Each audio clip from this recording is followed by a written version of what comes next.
A chilling legacy introducing H.P. Lovecraft. H.P. Lovecraft, a name synonymous with cosmic horror, with creeping dread. Born in 1890 in Providence, Rhode Island, Lovecraft's life was as enigmatic as his stories. He was a man who lived in the shadows, often plagued by ill health and financial difficulties. Yet it was within these shadows that he found his muse, crafting tales that would leave an indelible mark on the world of literature. His stories, born from a mind haunted by nightmares, forever changed the landscape of horror literature. Lovecraft's writing was not just about scaring his readers. It was about exploring the unknown, the unfathomable. He delved into the deepest recesses of the human psyche, unearthing fears that lay dormant within us all. His tales were a reflection of his own anxieties and his profound sense of cosmic insignificance. Lovecraft's world is not one of vampires and werewolves, but of ancient powerful beings, creatures beyond human comprehension. These entities, often referred to as the Great Old Ones, existed long before humanity and would continue to exist long after. They were indifferent to human suffering, their motives and desires inscrutable. This sense of cosmic indifference was a hallmark of Lovecraft's work, a stark contrast to the more personal horrors of his contemporaries. His is a universe where humanity clings to sanity on the precipice of cosmic oblivion. Lovecraft's protagonists often found themselves teetering on the edge of madness, their minds unable to comprehend the vastness and the terror of the cosmos. This theme of existential dread, of humanity's insignificance in the grand scheme of things, resonated deeply with readers and continues to do so to this day. Lovecraft's writing is a slow descent into madness. His stories often began with a sense of normalcy, only to gradually reveal the horrors lurking beneath the surface. This methodical build-up of tension, this creeping sense of unease, was one of Lovecraft's greatest strengths. He understood that true horror was not about sudden shocks, but about the slow, inexorable realization of an inescapable truth. He masterfully builds suspense, using vivid imagery and unsettling descriptions. Lovecraft's prose was dense and elaborate, filled with archaic language and intricate details. This style, while challenging for some readers, added to the otherworldly atmosphere of his stories. It was as if the very act of reading his work was a journey into the unknown, a descent into the depths of the human soul. His protagonists are often scholars, artists, or dreamers, drawn into a terrifying world, hidden beneath the surface of reality. These characters, driven by curiosity or obsession, would uncover ancient secrets and forbidden knowledge, only to find themselves ensnared by the horrors they sought to understand. Lovecraft's tales were cautionary, warning of the dangers of delving too deeply into the unknown. Their pursuit of knowledge becomes a curse, a doorway to unspeakable horrors. Lovecraft's influence is undeniable. His work has inspired countless writers, filmmakers, and artists, each drawn to the dark, enigmatic world he created. The themes he explored, the monsters he conjured, have become a part of our cultural lexicon, a testament to his enduring legacy. He gave birth to a new genre, one that continues to terrify and captivate audiences today. Lovecraftian horror, as it has come to be known, is characterized by its focus on the cosmic and the existential, its exploration of the unknown and the unknowable. It is a genre that challenges our perceptions of reality, that forces us to confront the limits of our understanding. His monsters, his myths, have seeped into our collective consciousness. The Cthulhu mythos, a shared universe of Lovecraft's creation, has become a cornerstone of modern horror. These stories, these creatures, have transcended their origins, becoming symbols of our deepest fears and anxieties. Cthulhu, the most iconic of his creations, has become a symbol of existential dread, a reminder of the vast, unknowable universe that lies beyond our understanding. Lovecraft's work continues to inspire and terrify, a testament to the power of his imagination and the enduring appeal of his dark, enigmatic world. Whispers from the deep, echoing through the ages, have always hinted at the existence of ancient, unfathomable beings lurking beneath the ocean's surface. The discovery of Cthulhu's myth is a tale that intertwines mystery, horror, and the unknown. It begins with the unearthing of ancient texts and cryptic symbols hidden away in forgotten corners of the world. The Call of Cthulhu begins with a simple premise. A man inherits his great-uncle's research. This research, however, is far from ordinary. It is a collection of documents and artifacts that hint at a reality beyond human comprehension. Professor George Gamel-Angel, a respected scholar of ancient languages and folklore, dedicated his life to uncovering the secrets of these ancient texts. His work was meticulous, his notes detailed, and his discoveries unsettling. This inheritance, however, is no ordinary collection of books and notes. It is a Pandora's box of forbidden knowledge, filled with clues that lead to a terrifying revelation. It is a Pandora's box of forbidden knowledge. Each document, each artifact is a piece of a puzzle that, when assembled, reveals a picture of unimaginable horror. The protagonist, through his uncle's meticulously detailed notes and disturbing sketches, stumbles upon the myth of Cthulhu. These sketches, filled with cryptic symbols and nightmarish imagery, depict a world where the boundaries of reality and madness blur. A monstrous entity, a slumbering god trapped beneath the waves in the sunken city of R'lyeh. This city, with its non-Euclidean geometry and alien architecture, defies the laws of physics and sanity. Cthulhu, a being of unimaginable power and alien geometry, is described as a colossal monster. Its form is a grotesque fusion of squid, dragon, and humanoid features, each aspect more horrifying than the last. A fusion of squid, dragon, and humanoid forms, its very existence a challenge to human sanity. The mere sight of Cthulhu is enough to drive a person to madness, its presence a blight on the fabric of reality. As the protagonist delves deeper into the research, he uncovers a global conspiracy. This conspiracy, hidden in the shadows, spans continents and centuries, its members dedicated to the worship of Cthulhu. A network of cults worshipping Cthulhu, performing unspeakable rituals to hasten his return.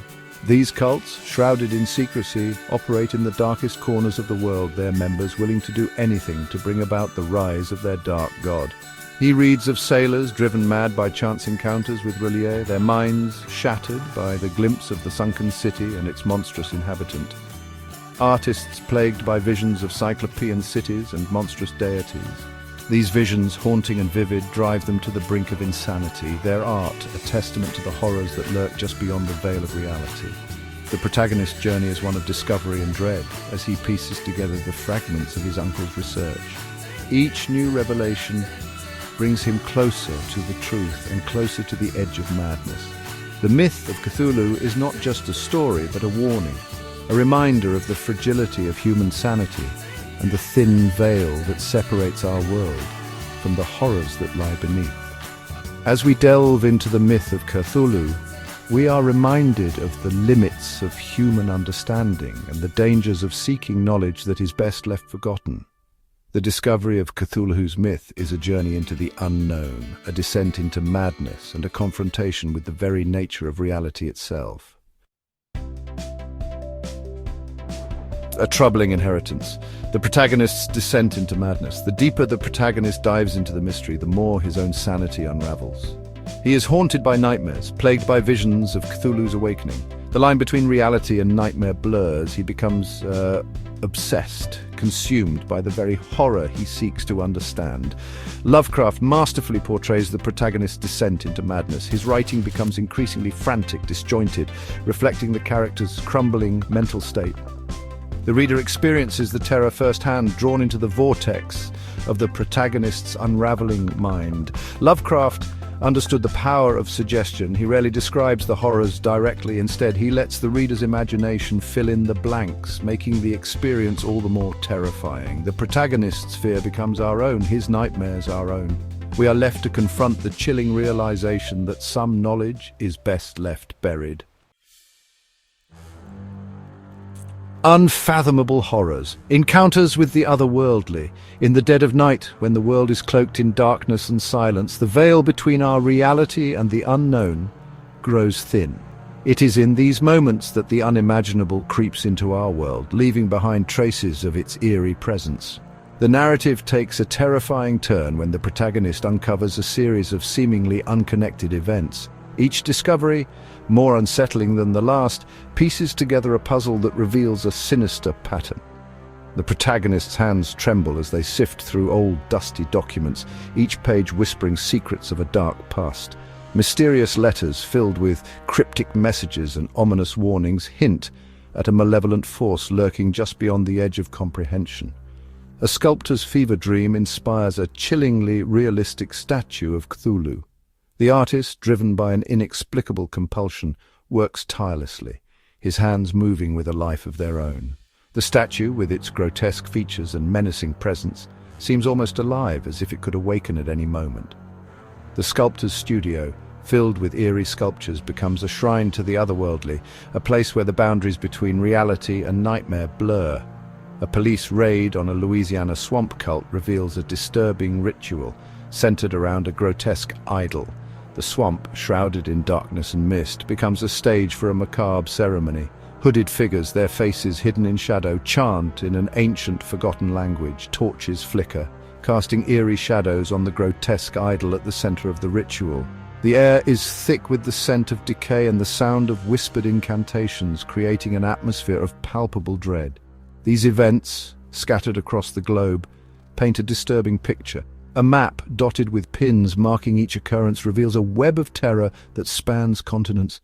From the foggy moors of England to the dense jungles of South America, the influence of the otherworldly is felt far and wide. Each location with its own unique horrors contributes to a larger, more terrifying narrative. The globe, bathed in ominous lighting, serves as a stark reminder of the pervasive reach of these malevolent forces.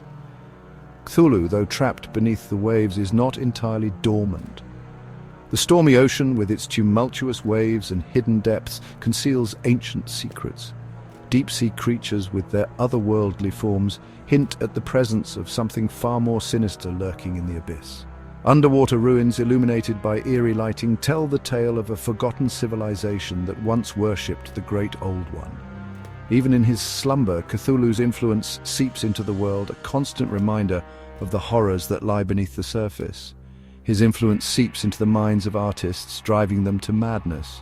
The creative process becomes a descent into insanity as visions of the otherworldly consume their thoughts. An artist, frantically painting, captures scenes of unimaginable horror, each brushstroke a testament to their deteriorating sanity. In a dark room, a person holds their head in distress, tormented by the images that plague their mind. The walls, adorned with eerie artwork, become a gallery of madness, each piece a window into the artist's tortured soul. His cultists, driven by fanaticism, prepare for his return, their rituals a symphony of blood and madness. In hidden locations, far from prying eyes, these devoted followers gather to perform dark ceremonies. Hooded cultists, their faces obscured, move in unison, their chants echoing through the night. A blood-stained altar stands as the centerpiece of their ritual, a testament to their unwavering devotion. The air is thick with the scent of blood and the sound of frenzied incantations, creating an atmosphere of pure, unadulterated terror. Lovecraft's genius lies in his ability to make the impossible feel plausible.